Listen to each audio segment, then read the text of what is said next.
Okay, we're going to talk about getting the ball in against a zone press. So one of the typical ones is a 1-2-1-1 press.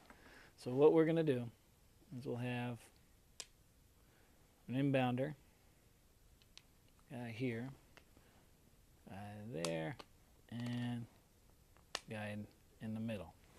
So it's important for these guys that are on the wings to really stay on their side of the court, okay? Because we start bunching in, we're just going to cause more chaos. So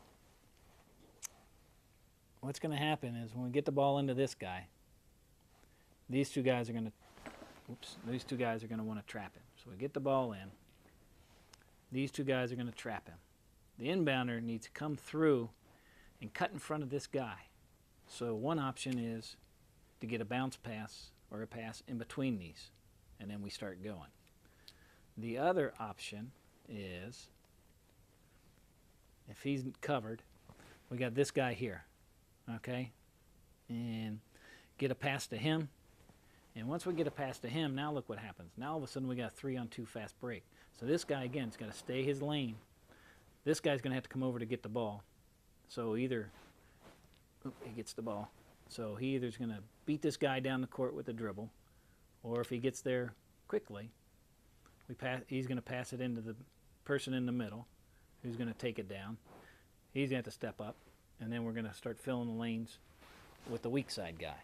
So again, it's really important for all you guys to be able to dribble and pass the ball, because you never know where you're going to be on the court. So this really puts a lot of pressure on the defense, and it'll give us a lot of layups. That's why we practice layup drills and long passing drills. So a couple things.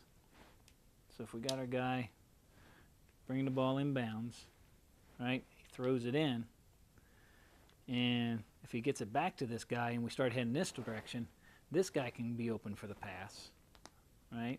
And if that's the case, this guy's going to break long. Because now all of a sudden this guy's got a choice, because he's going to have to go for the ball. These two guys are going to go for the ball.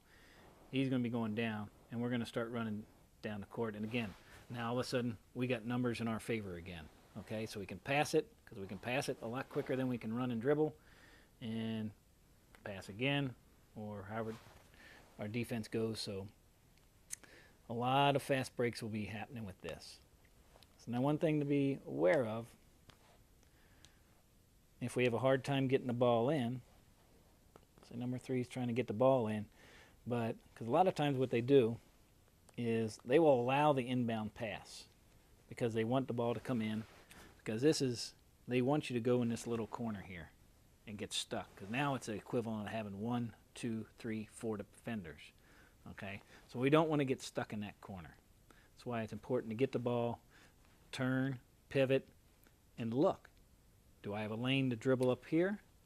Can I dribble, the slow reacting, and I can dribble between them?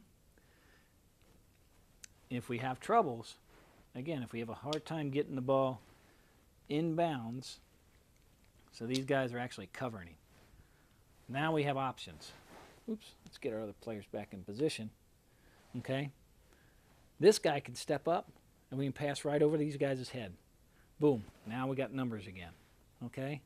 If for some reason this guy decides to cover him, now our big guy's going to step up, and we can pass to him. So it's really important, the inbounder, do not take the ball out from underneath the basket in case we need to make an overhead pass, because you're going to get in the way of the rim or the backboard.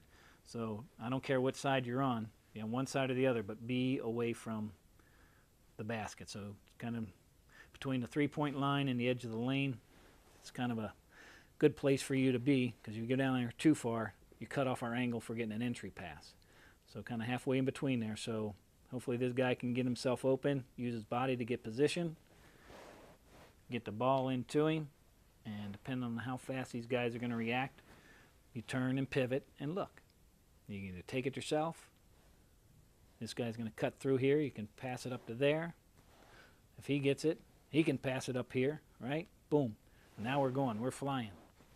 Because I'd rather you pass the ball up to here, because you can do that in about a second, but it's going to take you several seconds to dribble that far. So let's get the ball up, and get going and put a lot of pressure on these two defenders. So that is how we're going to break the zone press.